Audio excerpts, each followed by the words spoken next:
10వ ప్రయత్నంలో 10 పాస్ అయినట అమ్మ కొడుక. బ్యాండ్ మేళంతో ఊరేగించిన గ్రామస్తులు. ఆ సోషల్ మీడియాలో వీడియో వైరల్ అయిందట. 10వ ప్రయత్నంలో 10వ తరగతి పాస్ అయిండు ఓ కలవర్ స్టూడెంట్. మహారాష్ట్ర బీడ్కి చెందిన కృష్ణ నామదేవ్ ముండే 2018 నుంచి 10 సార్లు 10వ తరగతి పరీక్షలు రాసి తాజాగా 2024లో ఉత్తీర్ణత సాధించాడు.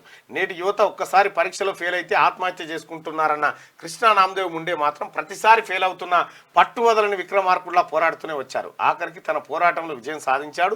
10వ ప్రయత్నంలో 10వ తరగతి పాస్ అయ్యాడు. దీంతో ఆ యువకుడిని గ్రామస్తులందరూ అతన్ని భుజాలపై ఎత్తుకొని బ్యాండ్ మేళంతో పటాకులు కాలుస్తూ గ్రామ వీధుల్లో ఊరేగించి వేడుక చేశారు.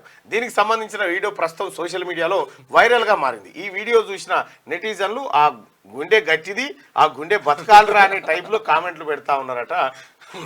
10వ తరగతి 10వసారికి నిన్నేం జరిగింది ఎరికేనా?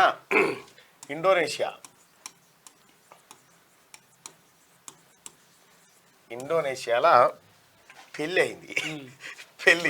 వివాహం జరిగింది. ఓకే. అయితే అదే పెళ్లి జరిగితే స్పెషల్ ఏంటి అంటే పెళ్లి జరిగితే స్పెషల్ అయింది అనుకునేరు. అయితే పెళ్లి చేసుకున్న తర్వాత పెళ్ళి అయిపోయింది, లగ్గం అయిపోయింది. అయితే ఎక్కువ మాట్లాడతలేదు పెళ్లి పిల్ల, ఎక్కువ మాట్లాడతలేదు, ముఖం సాటేస్తుంది. అదని 12 రోజుల తర్వాత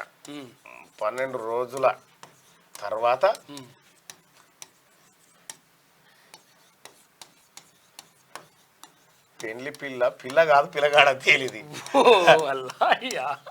పెళ్లి పిల్లగాడ తేలిది. తేలి పేద పంచాయతీ అది. అయితే విషయం ఏంటంటే ఈ 12 రోజుల వాడు ఏది ఒప్పుకుంటలేడు, ఏం చేస్తలేడు. ఆ పొరడు ఆగమాగం అవుతుడు. వీడు ఇట్లా చేస్తున్నావురా, పిల్లి ఇట్లా చేస్తుందని వాడు పరిచారు ఆగమాగం అవుతుడు.